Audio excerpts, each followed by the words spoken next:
Wow, the future of aviation.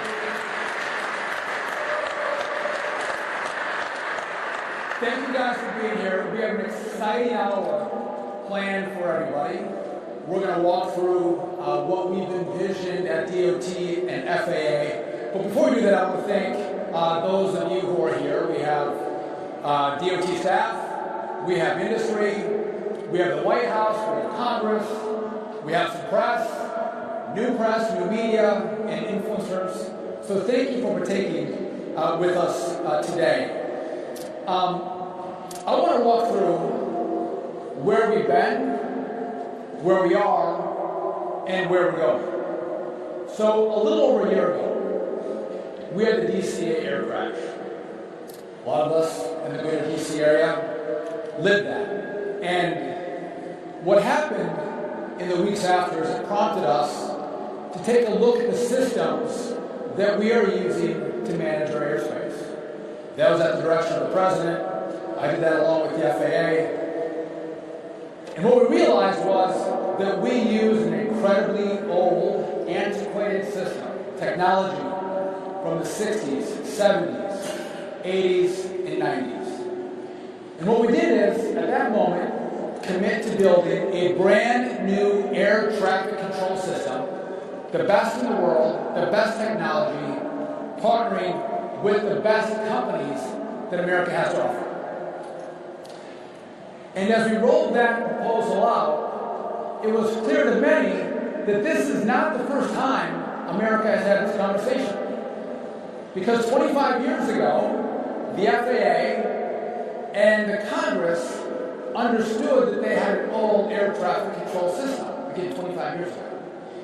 And they committed to spending billions of dollars to do what they called next gen. They too wanted to get rid of floppy disks, an old fiber network. They wanted to get rid of the paper flight strips.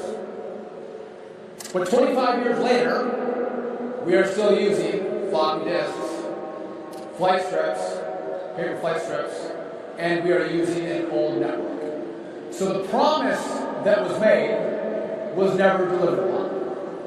And so as we've gone through this conversation with the American people, we have committed to being radically transparent. We're going to tell you where we are, where we're going, are we on time, are we ahead of schedule, are we behind schedule? So America can follow the progress of a bill that's critically important for their safety, but also for the efficiency of the airspace.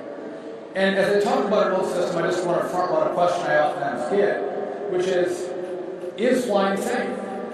Is the airspace safe? And the answer to that question is very simple. Of course it's safe. It is the safest mode of transportation. If you fly from point A to point B, that is safer than the drive you will take from your home to the airport. It is safe, but it's not safe because we have the best systems in place. It's safe because we have fantastic air traffic controllers and highly skilled pilots.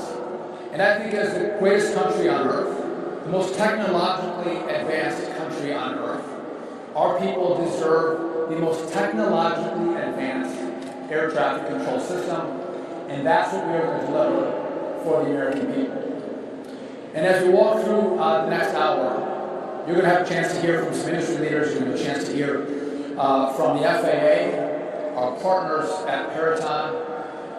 But the most exciting thing you're going to hear about is what's being developed in regard to software. That's where we get the biggest bang for the buck, driving safety and efficiency. You're going to hear from Administrator Bedford on that, which is going to be wildly exciting. So, as we've talked about this project, we've had some people say, listen, this project is too big. It's too complicated.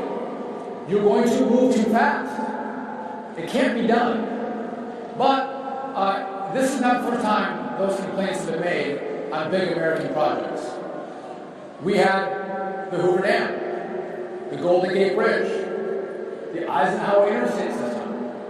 We built the Kennedy Space Center and we put man on the moon, and oftentimes people said, that's too big, that's too ambitious, it can't be done. Rebuilding the infrastructure around aviation is not too big for America. We can actually get this done. So, let's put this in scale. This is truly the largest overhaul in aviation since the jet age. Full stop. Massive overhaul. Now, let's talk about what it's going to mean. This is going to take 10 million labor hours across manufacturing and installation and integration of the system.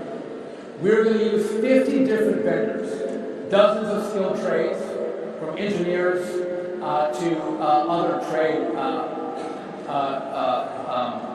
entities. And we are going to have to work, not in one location, we're going to have to work in 4,600 different locations across the country. So that's remarkable. All those vendors manufacturing across the United States. That means that with those 50 vendors, those are American jobs that support American families. But as you think about the vendors, think about this.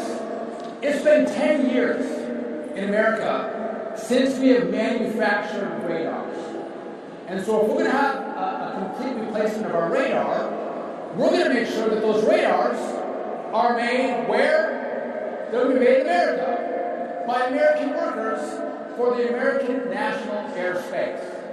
Radars made again in America. This project, again, is going to be big. Dozens of different labor categories, from welders to computer programmers, are all going to work on this project. I mentioned there's 4,600 sites that we have to work at. To put that in context, we work at more sites than Chick-fil-A has restaurants in America. And we work on Sundays. So let's talk about the progress that we've already made. We've already replaced 50% of the old wires, moving from copper to fiber. So remember, a little less than a year ago in Newark, right in Newark, we had 2 outages at different times, 45 seconds each, where controllers for 45 seconds couldn't talk to airplanes. That was a telecom issue. That was an issue with our old wires. By the way, we quickly replaced those wires record time at Newark. Newark has had some of the most on-time performance since those updates and upgrades that we made a year ago. But in 1 year, this administration has done more in replacing old wires than the last administration did in all 4 of their years. We've converted almost 270 radio sites nationwide and installed 40 voice switches at facilities around the NAS. Now, if you think these radios, many of them were built in the 70s and the 80s. They're that old. And those old radios give you static, right? With new radios, we have crystal clear communication between controllers and pilots navigating through the airspace. We don't have static anymore with new radios. Again, it's shocking. By the way, if you guys have not taken a look, we have demonstrations of the old products behind us and all of the new products coming online. Look at the old radios. Again, they're products of the 1970s. Wildly shocking that this is the equipment that we use in our airspace. So those of you in the DC area, you might recall last month that there was a shutdown of the airspace because the Potomac Tracon had a chemical odor in the facility. And so they had to vacate it, and the airspace out here was shut down for a couple of hours. Well, that was because there was a short circuit with the voice switch. Those are all going to be replaced. But again, you have a short circuit with the voice switch. That's how old this stuff is. We've installed new surface awareness systems at 54 airports. This allows us to track planes in the tarmac. So if you think of your controller in a tower with binoculars, that can be really great on occasion. But what happens when weather rolls in? or fog rolls in and they can't see airplanes in the airfield, it slows things down. It can shut things down. But with the Suit Surface Awareness System, they're going to have all of the airplanes on the airfield on a screen in front of them.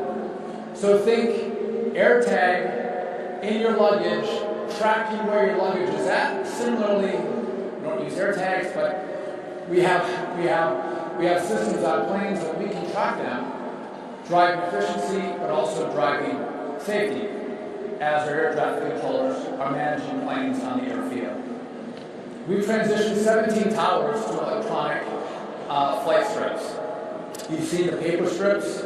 Again, as the controller passes an airplane from one controller to the next, they pass a paper strip down the line. We are digitizing. It's all going to be electronic, allowing for more efficiency in the controlling of airplanes and better technology for our controllers. So why does this matter? These upgrades are going to make travel more seamless. We're going to make our skies safer. We're going to unleash the next wave of innovation, and it's going to help us attract more air traffic controllers.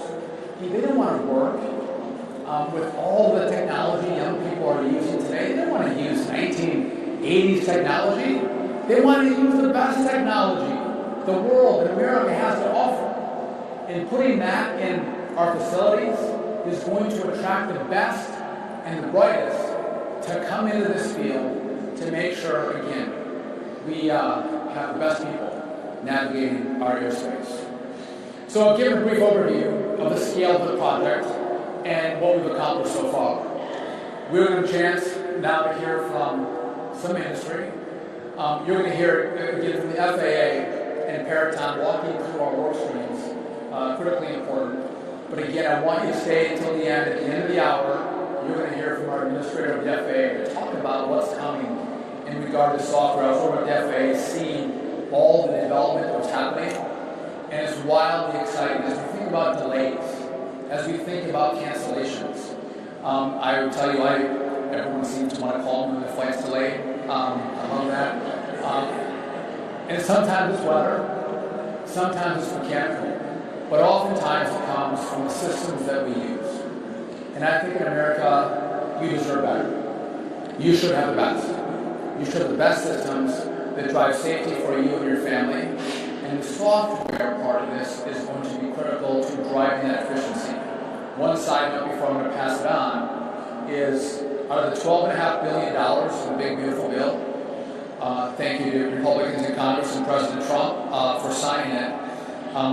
This project is going to take us 2.5 years, only 2.5 years, to do this bill with $12.5 billion. We are going to need more money for the software side of this bill. And the Congress is, by the way, this is bipartisan. No one seems to be partisan in regard to getting the money because we all fly. But they're going to have to find a pathway to get us the rest of that money. It's going to take us time to develop it, deploy it, debug it, train on it.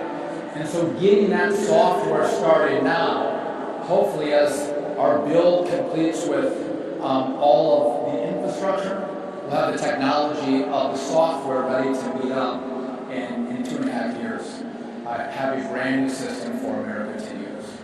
And so at this point, I'm going to give it over to our industry experts. In a moment, I'm going to call up former Governor Chris New from Airlines for America. But before I do that, we've asked some other leading aviation experts and industry folks who could be here today to give you a few comments in this video you're going to see now. It's happening. It's happening. It's happening.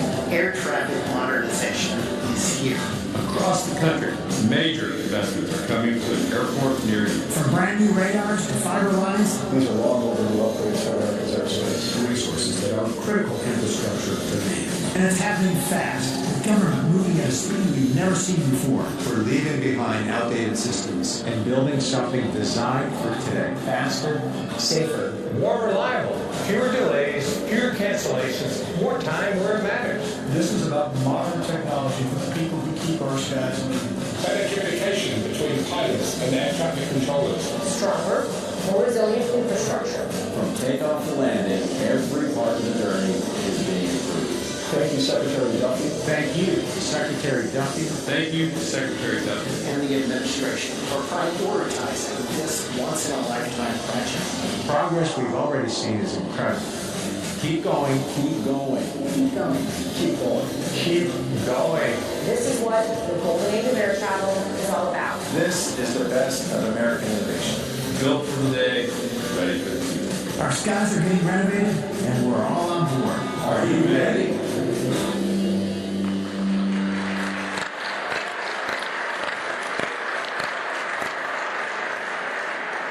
I don't know how they were so well synchronized. That was really well done.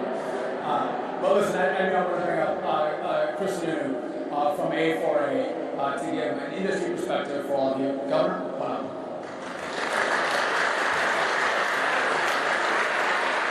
All right. This is awesome. As governor, you don't normally get to work with folks that get it in government. And that's just, we all know that. We're here in Washington, D.C. That is not quite a secret. But here at DOT, it is working. We know the story. We know the story time and again. 30 years we've had administrations ignoring the fact they got men and women sitting up in those towers basically keeping our air-safe space, keeping it as efficiently as possible, basically putting it together with shoestring and duct tape, what those air traffic controllers have had to deal with for all this time behind the scenes. It's astounding. When we first saw those images just last year with the floppy disks and the paper strips, people said that can't be true, and it is very true. And it's not just a one-time thing, it's all over the country. So I cannot, on behalf of all the airlines across the country, the entire NA National Airspace, cannot thank this administration, Secretary Duffy, Brian Bedford. I always looking so dapper, Brian. I actually thought you were wearing red-bottom shoes there for a second. I was like, holy crap. These guys get it. And look, as a governor, I was always trying to keep my large projects moving, keeping the bureaucracy, and I don't mean to say bureaucracy and bureaucrat with such a negative tone, but in this context I will. But the bureaucracy, the bureaucrats, and the government, they'll hide in their corner. Well, we're going to do it this way, and they won't be transparent. They won't bring outsiders in. But this administration has a completely 180. It's not just the software that's amazing. It's not just the technologies that's amazing. What goes very underappreciated is what's happening in this building and across this town. It's the process. The process is we're going to bring industry experts in. Folks that have fought against government that hasn't worked for them before. We're going to have them come in because they know the barriers. They know, they've seen time and again projects like this fail. And failures, we know, is not an option. And yes, in case you didn't get the memo, government doesn't get it right sometimes. It is working, and it's exciting, and that's why you saw all these industry folks here. That's why we have such a full room here. That's why we've created this Modern Skies Coalition, the first of its kind.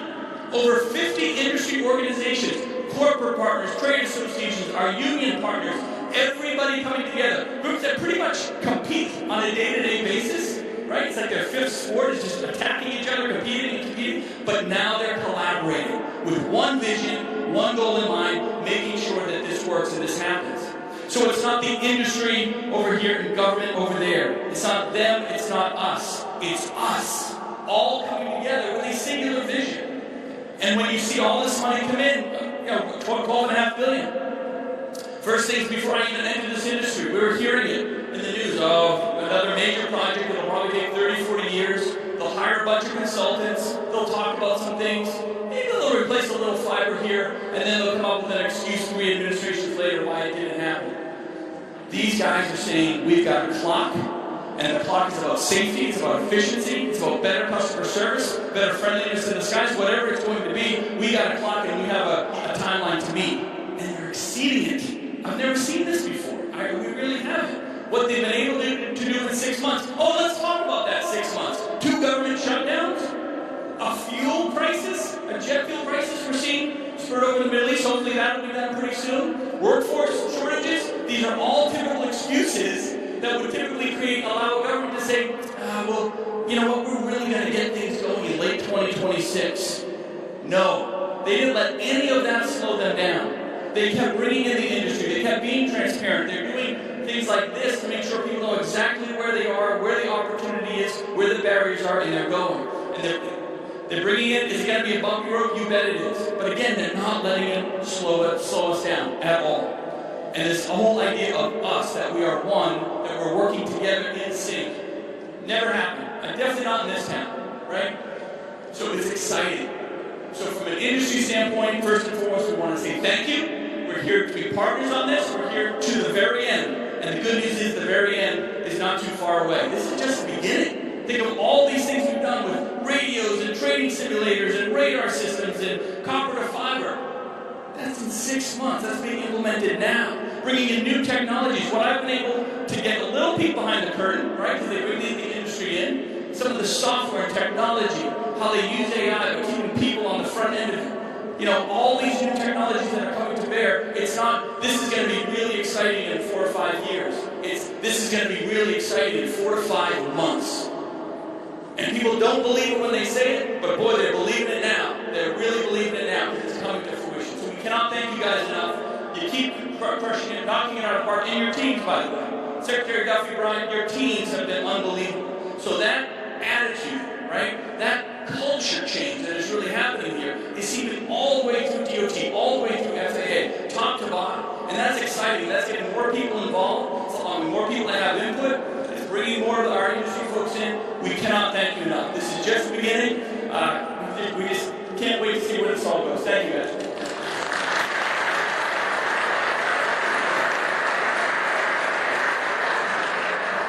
These politicians are so good. Great speaking.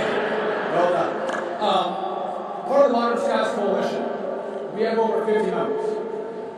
And this spans, again, groups that don't always see eye to eye, groups that don't always get along, but in modernizing our airspace, everybody has one vision, one plan, everyone's standing together, just like the bipartisanship we see on this in Congress. And I want to bring up our next speaker, who again, he represents our air traffic controllers, NAFTA. It's a union. And these are the men and women that you never see because they work in centers and freight cons and in towers, and they keep your flights moving. They keep your flights safe. We never meet them. Sometimes we feel like they're nameless and they're faceless, but these are critical components to making sure that our airspace functions and it's safe. So let's bring up the NAFTA President, Nick Daniels.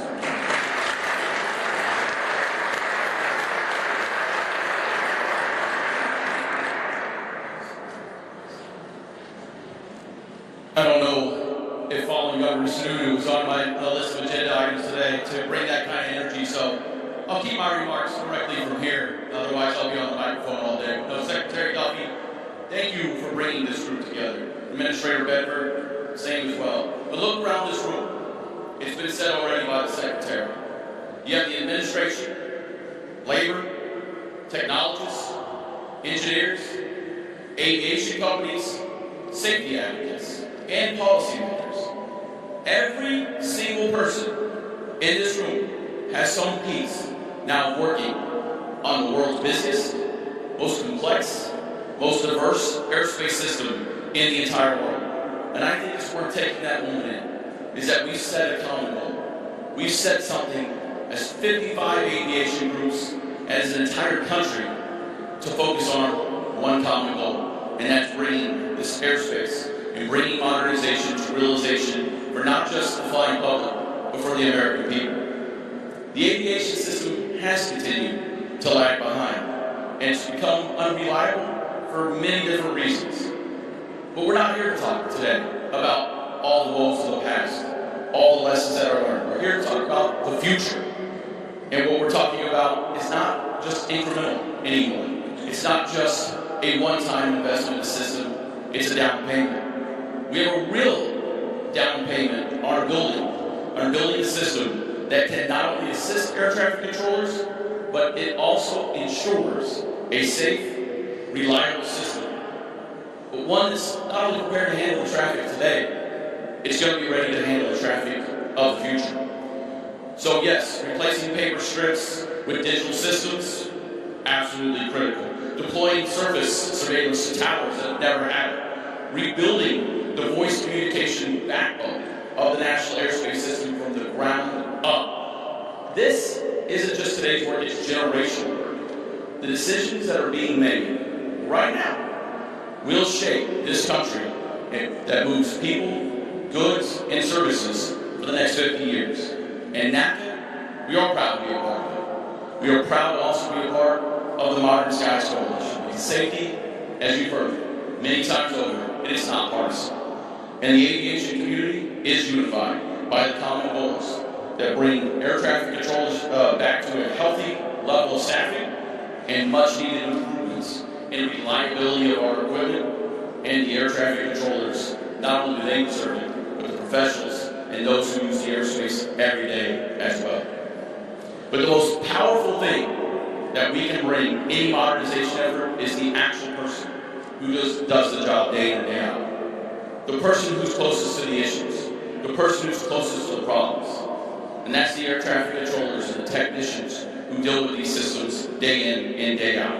And that's why we all stand together. We all stand united to ensure that we build a system that's going to work for everyone. And what we bring to the table cannot be replicated. So the innovation that's being explored today, that you're going to have an ability to see, this is about learning from the lessons of the past. And it can't just be the attitude of, well, that's just the way we've always done it here. We're finally bringing innovative approaches, asking the right questions, and saying we're erasing all the ways that it's been done before. And now we're going to bring true change to the table. Not the speed that we've been used to, but at the speed of all of us being behind a project together. We need everyone, every single person in this room to be a champion and find ways to ensure it succeeds. Not those who are going to sit back and say, we'll just wait and see if everyone else gets it done.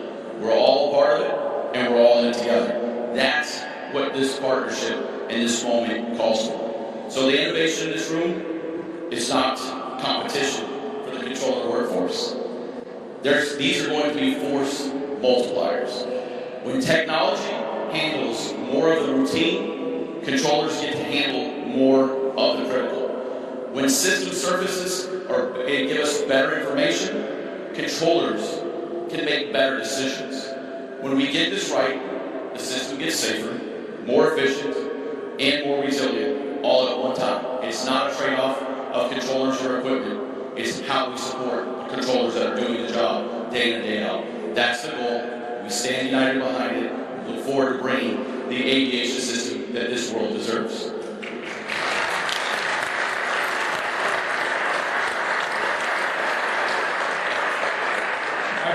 I appreciate that, Nick. Nick has been a great partner, sometimes a really tough partner, but we get along well because, again, we all have the same vision of where we want to take our systems and our technology. So I'm excited next. We're going to have an opportunity to hear from the Chief Technology Officer at the FAA and from Peraton. Now, Rebecca Guy, who's from the FAA, we have spent a lot of time together. She's explained a lot, we walked through a lot for the last year. She has just been remarkable as this vision has come together about what systems have to be replaced, how do we do it, and the common refrain to Rebecca was, can we go faster? How can we do this more quickly? But she is a rock star at the FAA. They're going to walk through our work streams.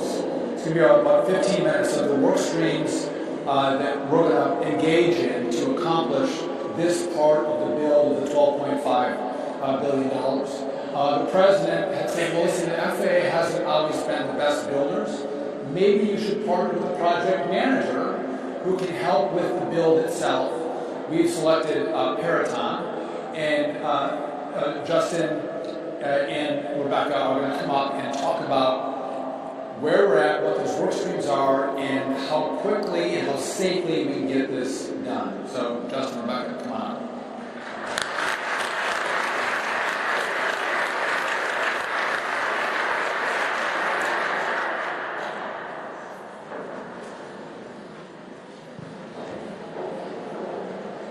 Thank you. If you want to keep talking about me, that's fine. Hi, my name is Rebecca Guy, and I'm the Chief Technology Officer at the FAA. In a nutshell, nutshell, my job is a pretty simple one. I have to take and make a reality out of the vision of President Trump and Secretary Duffy's brand new air traffic system and do it by 2028. And I truly believe this can be done. We usually take 10 to 20 years, and what we have to do is now have to do it in 3. And in part of President Trump and Secretary Duffy's leadership and the one big beautiful bill of $12.5 billion, we will get this done. In fixing this, we're doing things different. Some have probably heard the whole parting of the Red Sea. We're parting the red tape.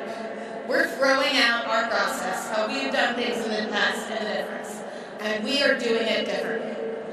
And to do this effort, to take on this massive effort, we knew we needed a partner. We needed a best-in-class integrator. So we did a rapid but a very thorough, rigorous acquisition. And we looked to find the best-in-class integrator. And we awarded a one-in-a-lifetime contract to Paraton for our best-in-class, brand-new air traffic control system integrator. This contract, though, is a little different. It's not typical. We are awarding based on quality and schedule, on-time performance. We are ensuring we are using the taxpayer dollars the smartest and the best way. And we're also penalizing if there were any type of unscheduled outages in the past or poor performance. President Trump, Secretary Duffy, told us to get this done in 3 years. And we will get this done with our partner, Paraton. Thank you, Rebecca. My name is Justin Ciascio. I'm the president at Paraton, and I am leading the most important modernization effort in American history. Paraton was made for this moment. We've been solving the government's most challenging problems for 125 years. That's nearly half the history of our entire country. We were built exactly for this moment. The FAA needed an integrator who could bring the right technology, the right people, and the right plan together, all at once, and at a massive scale. That's us. But here's what makes this different from anything that's come before. We're deploying revolutionary agentic AI technology for our Paraton team and the entire FAA enterprise. We're doing this to manage this program at a speed and scale that is simply impossible for humans alone. Think about this. 1.5 million records are analyzed every single day. Active work, planned work, resources, schedules, all of it in real time. We've already ingested and analyzed 5.7 million schedule and resource records detailing the entirety of FAA planned and historical work. But what does this really mean for the program? Well, risks are caught before they become crises. Schedules are stress tested before they break. Supply chain gaps are flagged before they cause delays. Tasks that used to take the team days or weeks, they are now complete in minutes or even seconds. And that's not an exaggeration. That is the new baseline. And here's what matters most. This technology does not replace people. It makes them superhuman. Our agentic AI handles the data, people make the decisions, and together we deliver. Now let me hand it to Rebecca to walk me through each work stream. Thanks, Justin. The National Airspace System is actually a system of systems, and it is the largest in the world. And all of those systems need to be modernized. To keep it simple, we have 4 work streams we're going to walk through. 1 is wires, 2 is communication, 3 is radars, and 4 are electronic flight strips. We're going to start with focusing on wires. And here's a little video of how we're replacing copper wires with high fiber.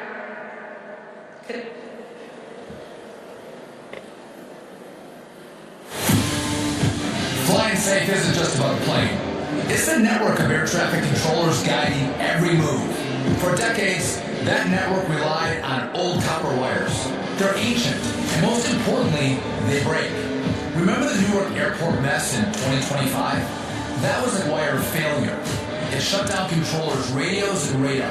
Copper, it's a thing of the past. Fiber, it's the future. We're ripping up thousands of miles of old metal and replacing them with high-speed fiber. This is the copper that the FAA is getting away from nationwide, and we're going to fiber like you have at your house. Its durability is better, and it will last much longer. The new wiring that we got in allows that connection to be stronger and to go across longer distances. Some of the problems that we face with copper, as it ages, it starts to deteriorate, killing the signal that we send out. The behind-the-scenes stress of the control job isn't hard enough, so if they don't have to worry about the technology failing as much, that will definitely make their jobs a lot easier. Pilots and controllers need to have communications at all times, and those communications need to be very reliable. Joe Biden and Pete Buttigieg, they said it would take more than 10 years. That's absurd. We're getting this done at the speed of Trump. With fiber power in the way, we'll have faster data, less outages, and a system that's fit for the 21st century.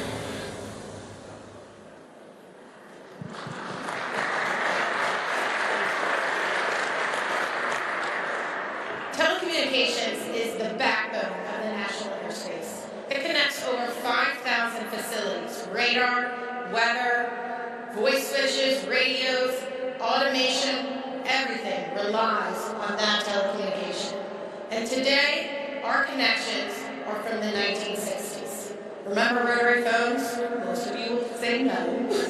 But those are what our technology currently exists on. Secretary Duffy referenced what happened in Newark last spring. We fixed Newark, and we are fixing the rest of the country and replacing the old, outdated copper with high-speed fiber, wireless, and satellites. This creates a safer, faster, and reliable network. Justin? Thanks. Unfortunately, Rebecca's correct. The telecommunication backbone of American aviation has been running on analog equipment for decades. Think of it this way. We're taking airspace technology from dial-up to gig speeds. And the scale's massive. 5,100 connections across the country will be upgraded. But the good news? 2,400 are already underway. And we are ahead of schedule. Nearly 50% of copper lines have already been replaced, and we're not slowing down. Our second work stream is communications. Pilots and controllers have to be in constant communication throughout the national airspace. Every altitude, every turn, every handoff from one controller to another. We have to have reliable communication. Many of our radios and voice switches are decades old, 1970s, and the communications aren't as smooth as they should be. Static causes issues. The old voice switches are not as reliable, and we need reliability for our people. As Secretary Duffy talked about at Potomac Trade Run a couple of Fridays ago, and it is always on a Friday night, I don't understand why it's on a Friday night, there was a short circuit in our legacy system, and it caused massive disruption on that Washington area airspace. We cannot have this. We need reliability, and that is exactly why these need to be replaced today.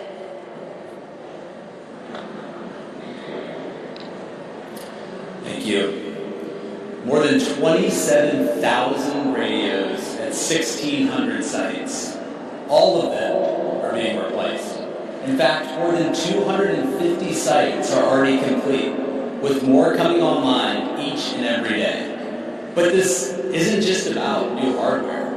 This is about what happens when a pilot and a controller can finally hear each other clearly. We are installing new voice switches, the technology that allows air traffic controllers to communicate with pilots and each other. We have situations today, though, where two people are talking at once, garbling the message. Instructions get blocked, words get missed, and the consequences can be dire. These new voice switches will help controllers and pilots avoid stepping on each other's transmissions. In short, we're building a telecommunications backbone engineered for the future.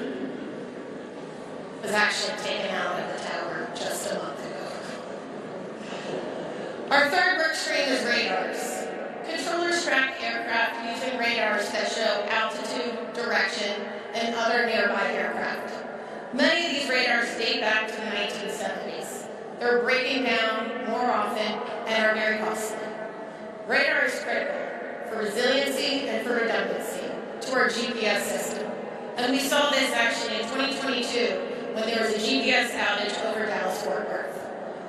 We also need radars on our surface. Our current surface movement radars that track planes on and around surfaces also are missing and do not have the right parts.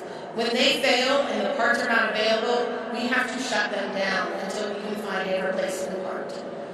These systems need to be better, and we are replacing both with brand new state-of-the-art radar. And while we're talking about surface safety, we're also bringing a new surface safety awareness system to all the other airports that currently only use binoculars or their own eyes to look out the window.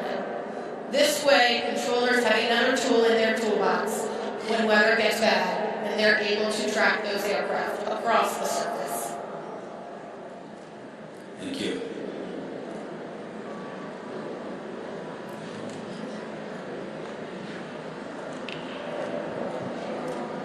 As Rebecca indicated, the most fundamental job of an air controller is to know exactly where every aircraft is at every moment. Here's how we're going to help give controllers more power to do their jobs.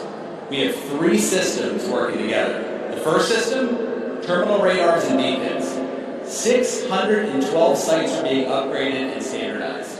And last week, we onboarded 5 new radar technical instructors at the FAA's Air Traffic Controller Academy in Oklahoma. Because at the end of the day, building the right infrastructure means nothing without the right people to support it. The next system, surface movement radars. These are the radars that see what human eyes cannot, tracking every aircraft and vehicle on the airport surface through fog, rain, and total darkness. When visibility drops to 0, these radars are the last line of defense.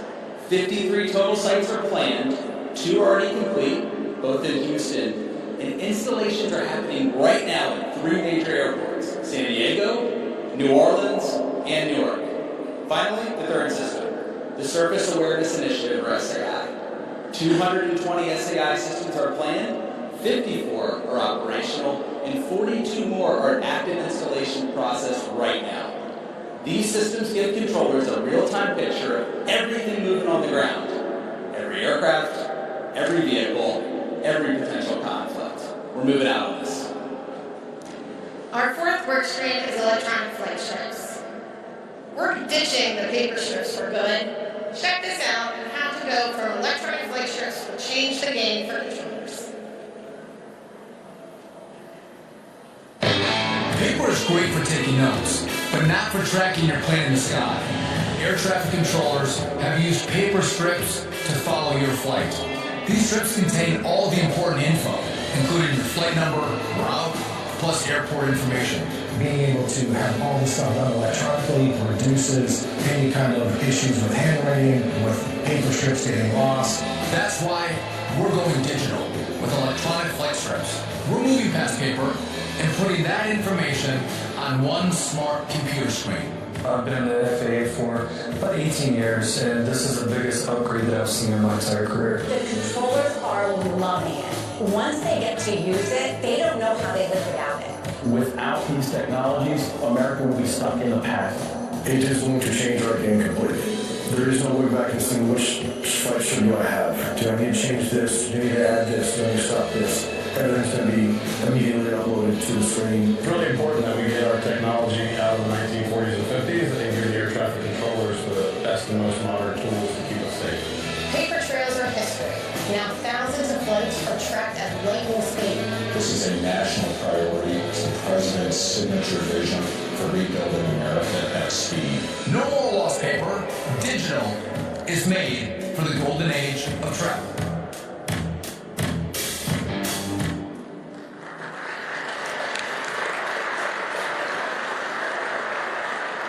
Like you just saw, flight strips are a key tool controllers use to track, sequence, or for situational awareness of an aircraft.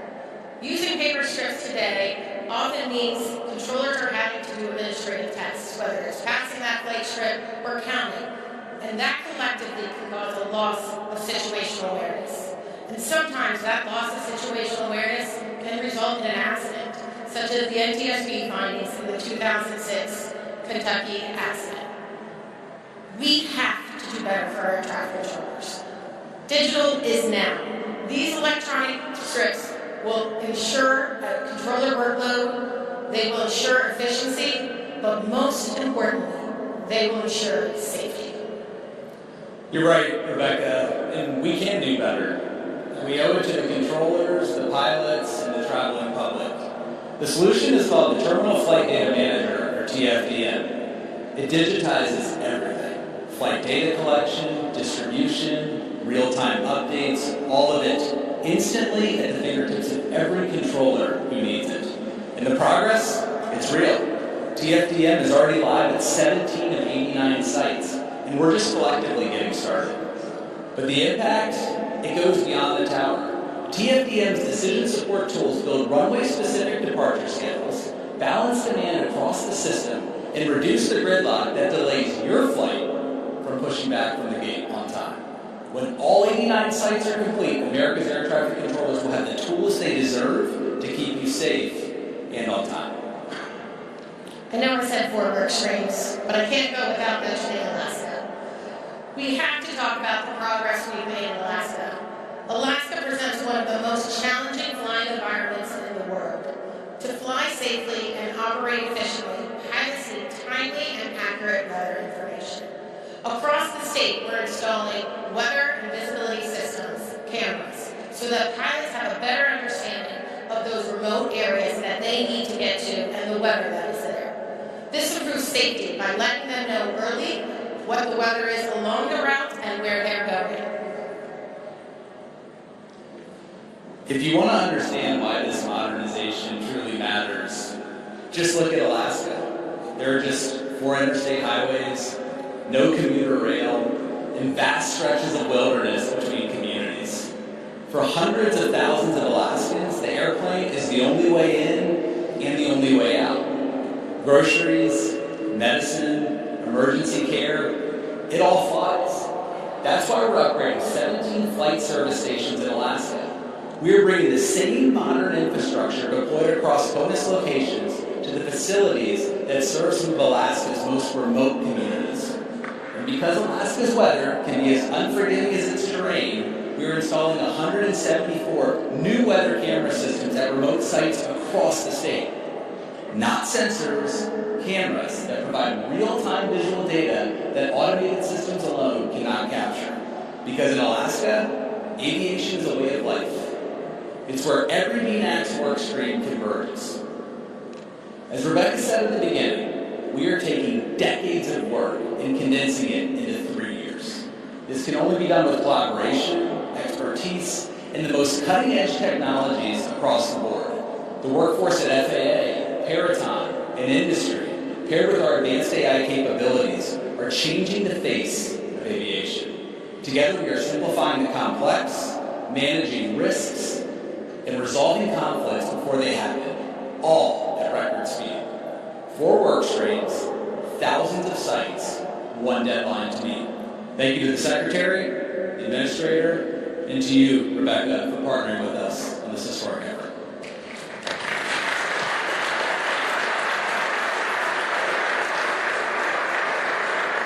Thank you, Justin. As Secretary Duffy mentioned, 1 year ago, he stood on this stage and announced the brand new air traffic control system.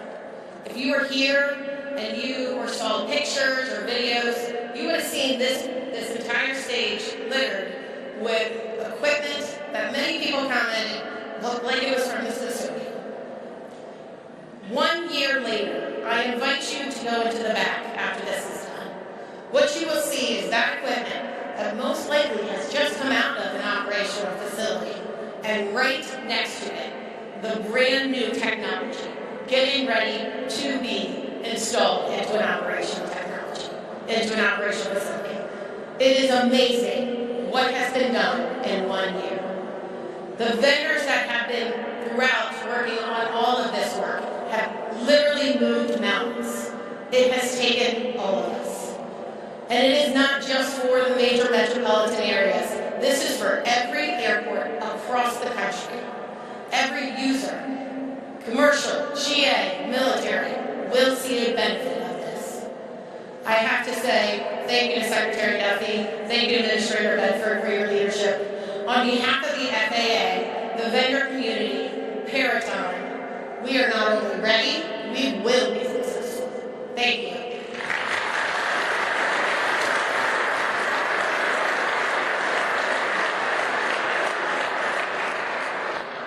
I do want to highlight again why this is so important. 25 years ago, a promise was made to the American people, and the promise was next gen. And it wasn't that this idea of updating new technology for the national airspace, it wasn't just an idea. Money, real money, billions of dollars was put behind that effort. And 25 years later, it was never done. And so what Justin and Rebecca just walked you through is, to slightly correct her, it's been less than a year since we stood on the stage and announced our plan for a brand new air traffic control system. Which, by the way, I wish we would have picked a better name. I was just saying brand new air traffic control system, and now that's our name. Sorry about that. I'm sure the president's not happy with that naming, but we're going to stick with it. But less than a year. But it's been 6.5 months since we actually got the money from One Big Beautiful Bill. And so in 6.5 months, what Justin and Rebecca are walking you through is the speed at which we're working to modernize brand new technology into our airspace. And what is this going to do? It's going to drive safety. It's going to drive efficiency for controllers. Wildly exciting. But what we don't have money for, which the Congress didn't give it to us yet, and by the way, I keep saying that, so if any of you want to talk to Congress and ask them to give us some more money, is the software. We are using a version that is somewhat like Windows 95, if you're old enough, or a genre of Windows XP. We're using older software. Does it work? Yes. But if you think how far we've come with software developments, the future is revolutionary on the tools that we can now use to manage the airspace. In a moment, we're going to bring up the guy who has been just dogged on this issue, our administrator of the FAA. But before we do that, let's watch a video on software, national airspace. Check it out.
Hey, good morning.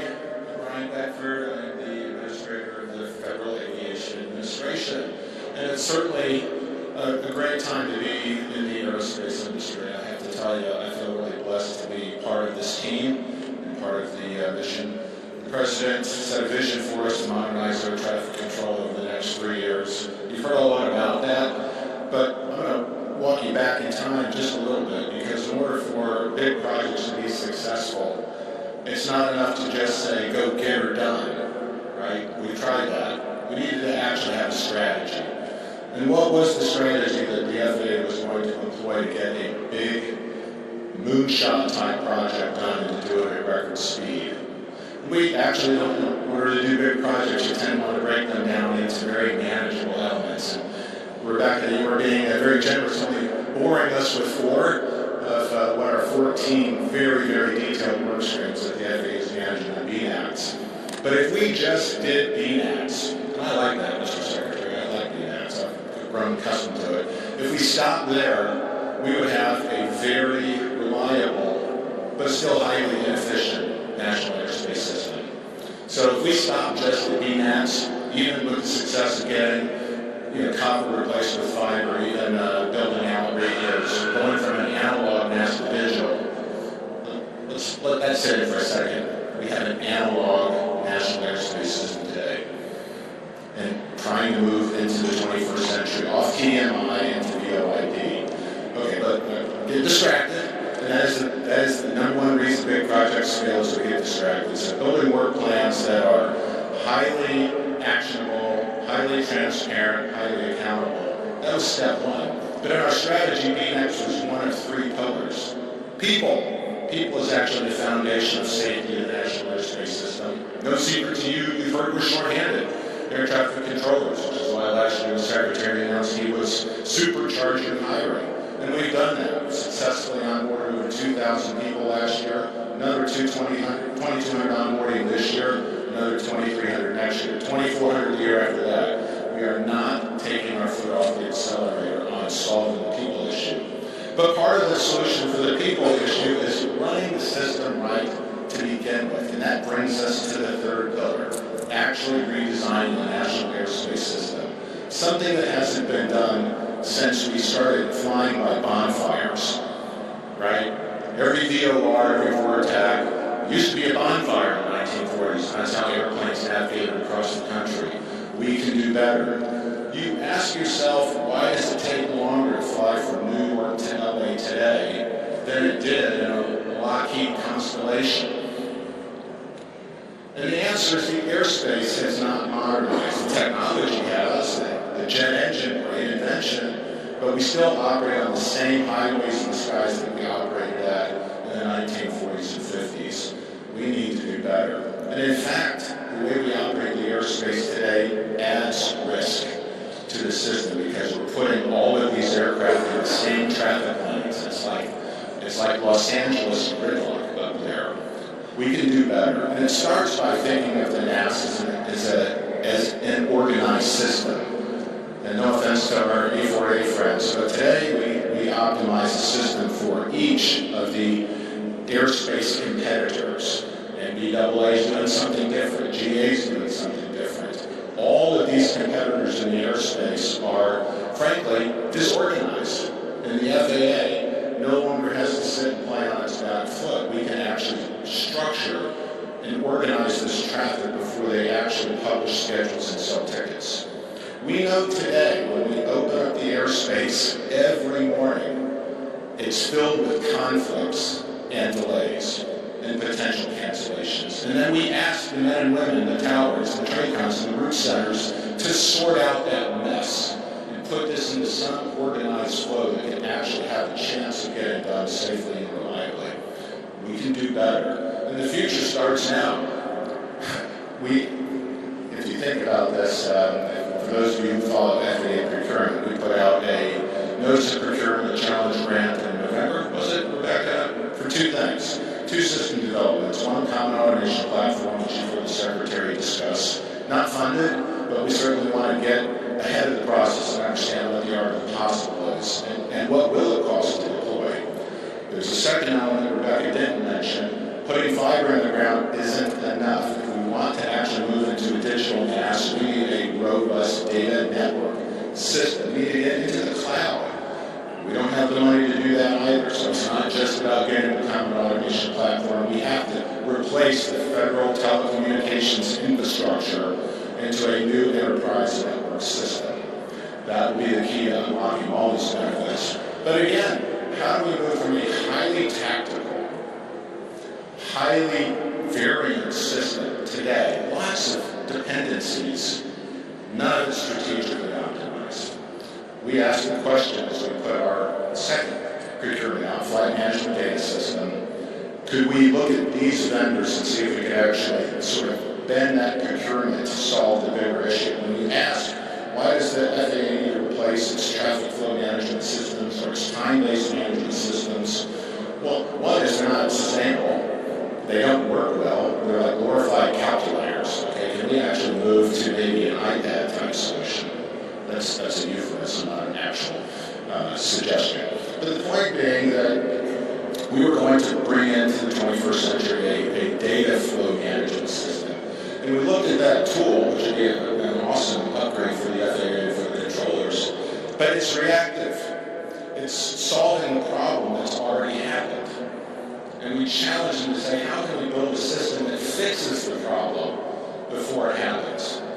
Truly first principles thinking here. How can we actually build the system so it's strategically deconflicted and optimized so that we can manage trajectories for 55,000 IFR flights a day, knowing that the trajectories are being managed in a way that we can deliver safely and reliably, significantly reducing the controller's work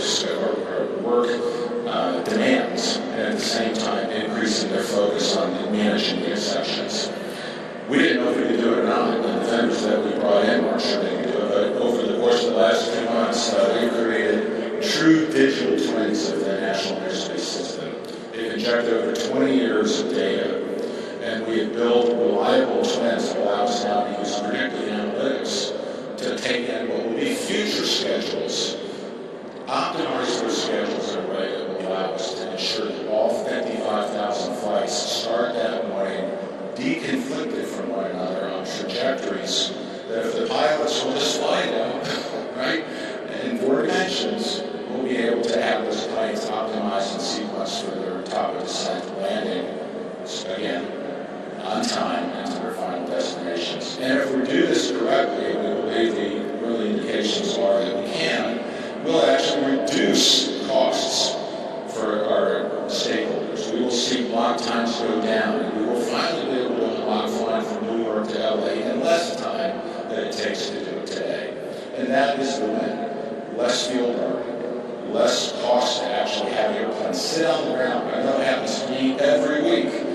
Brian, we moved off the gate on time, but there's too much flow overhead, so your EDIT time is 20 minutes past the top of the hour. Oh, gosh, there's so much block hour pad in the system, I land, I'm still on time. In fact, I'm early, but guess what? My gate's occupied because we didn't expect me to land on time, and so I sit again. So 40 minutes of my flight is sitting on the ground waiting for someone else to get out of my way so I can actually get off the plane.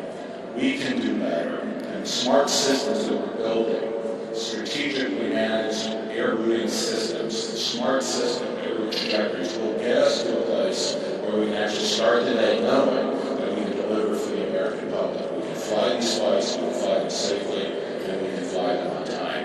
And that is what we're asking Congress to fund for us. That is the opportunity for the future. That is the third leg of true modernization. Now, nobody on the planet is doing this. You'll hear some folks refer to this as trajectory-based operations, something the FAA tried to do maybe 15 years ago. Big fail. Again, we can get it done. The technology's advanced in a way now that we feel highly confident that we can accomplish these goals. We can deliver a smarter system for the American public and save all of our stakeholders money in the process. So with that, Mr. Secretary, I will turn it back over to you.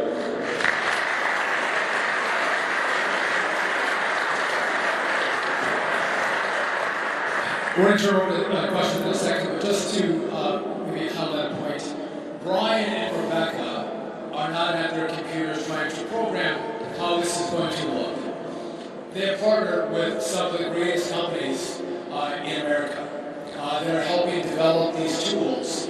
And what Brian will tell the story, and Rebecca will tell the story, is they see a problem and they think they have a solution, and they ask our partners to solve the problem they think they have. And it seems like the problem evolves and changes, and then the result and the tool gets even better. The progression of that is underscoring the point that the FAA is nimble, they're thoughtful, and they're driven to the best result possible to manage the airspace. And this really is where we are going to get the biggest bang for the buck in regard to safety and in regard to efficiency in the airspace. Again, delays, the cancellations, we can't affect weather, and we can't affect mechanical problems, but we can have a massive impact on how aircraft are operating. So very well done. Brian has been remarkable at the FAA. Thank you. With that, we're happy to take questions. If anybody have questions for us, if we have to pull Rebecca up, we will.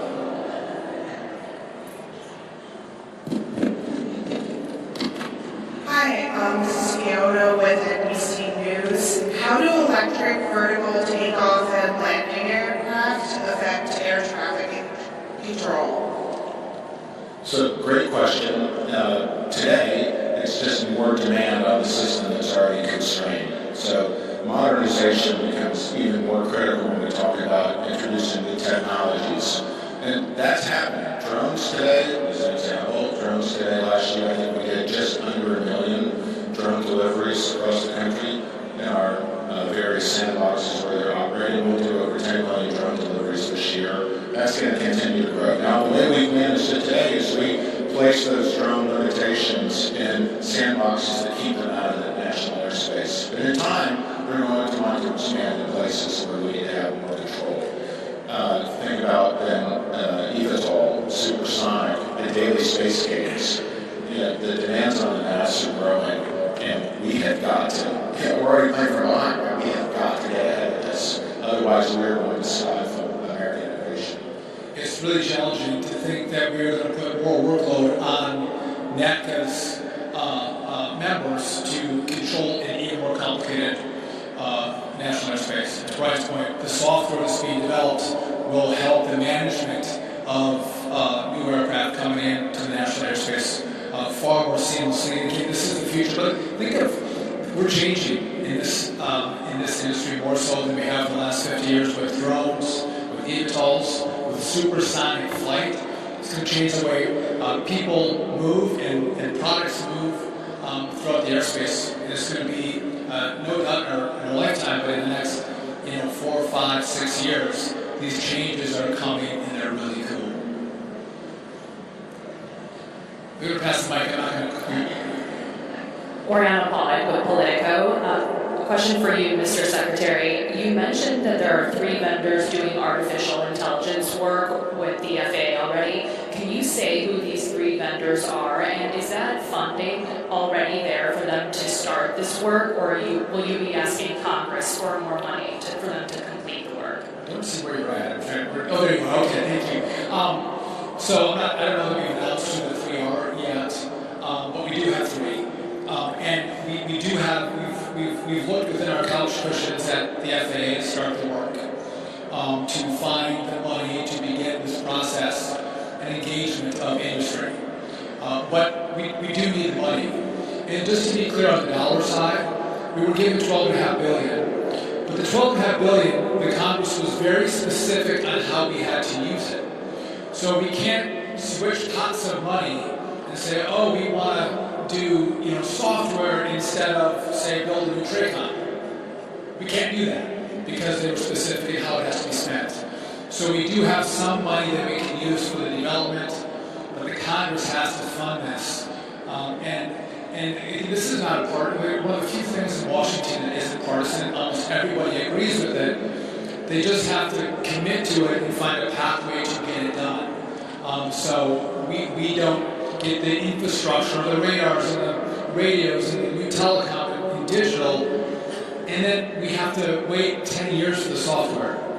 We are ready now, and I think from today you'll see that maybe you shouldn't have faith in what happened 25 years ago. The Congress should have faith in this DOT, in this FAA, because we are building and we're building out, we're delivering on the promises that we made. We update the Congress every quarter, and we're honest. We tell them, are we behind? Are we ahead of schedule? And if we're behind schedule, we'll tell them our plan to get caught up. A few things we're not at fault. We're a little behind on a couple of streams, but just for the most part, we're on track to have this project completed before President Trump leaves office. So this will be at the end of 2028. We'll have spent all $12.5 billion. But to the Congress, we do need the next tranche for the software. Hi, this is Allison Versatile from Bloomberg News. I'm sorry, this question's a little off topic, but I did want to ask about Spirit Airlines and where the government stands on potentially stepping in with a bailout or maybe taking a stake in the company, and also what you're hoping to get out of the meeting later this afternoon with the low-cost carrier CEOs. You talk about the spirit of the airspace? Listen, obviously that's the bad news. This is a different... You can't have any airline. I think the president was on CNBC this morning. He's directed us to take a look. I'll have a conversation with the president later today. And I am talking to low-cost carriers. I meet with them once a year. This was planned some time ago, so they are going to be in today. And we'll have a conversation with those folks as well. I don't think Spirit is in today, so it's the other low-cost carriers. But again, the president says take a look, and he is my boss, and so we will take a look. Thank you, Karen Walker at Transport World and Aviation Week. Both or either of you. We've heard, of course, you've got your integrator, and you're in the process of getting contracts out to system managers, for a better way of putting it. How do those different roles work, and how will they work together for this system? Yeah, so Paraton, any of them is an extension of me. They speak with the voice of the administrator. They are our agent. They enter into reciprocal agreements, ECAs, I believe is the term of art, for working with our other vendor communities. So through those relationships, they are in fact the quarterback in the project from here on out. Now, the FAA leadership, Rebecca, Neil, and others are, literally every week we're working with them to make sure that we are informed about things that we need to in terms of pushing vendors, maybe deconflicting some of the project implementation. Let's not forget the fact that over 18 million flights, IFR flights a year are still going through the airspace. Over 1 billion passengers are safely carried through the airspace annually. So we have obviously a significant challenge to modernize, all without causing any disruption in the current national airspace system. A fun challenge. We'll do one more question, but just to be a side point on that is what's been unique in this administration is the number of really smart people who have done well in their fields that are willing to give back to their government. They're willing to give back. They care about, for us specifically in aviation, they care about aviation. And they're willing to give their time and their resources, their energy and their knowledge to help us do a better job. And they worked wonderfully well with the stable, consistent team of the FAA with Rebecca, but the intelligence that's circling around that we can pull into to get all to work together to accomplish this, I think that's why we have been so successful thus far. And that's why I feel comfortable, and Brian feels comfortable, that we are going to deliver this on time, on budget, and I think Brian's other point was we're also not going to break the nets. We are going to make sure that everyone is safe. Because this is a big project. And we're going to make sure that we keep the airspace safe as we do an incredible overhaul. We'll do one more question.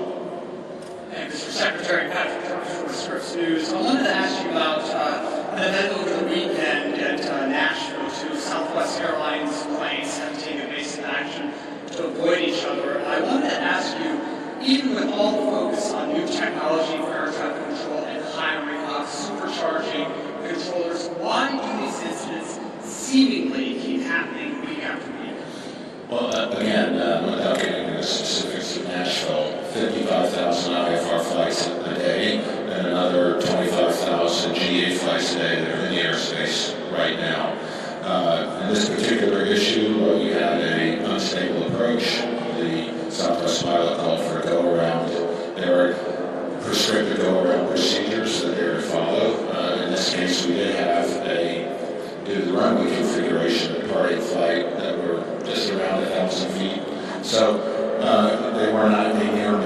as you would define it, but certainly it was, an unplanned event. And I would say the tools that are being developed will be incredibly helpful to air traffic controllers.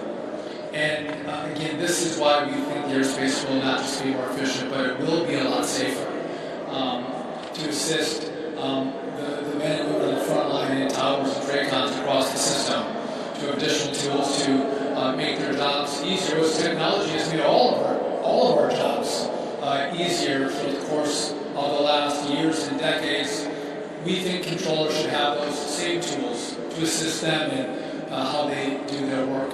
I do want to thank the FAA, our partners in the modernization effort. I want to thank you all for coming.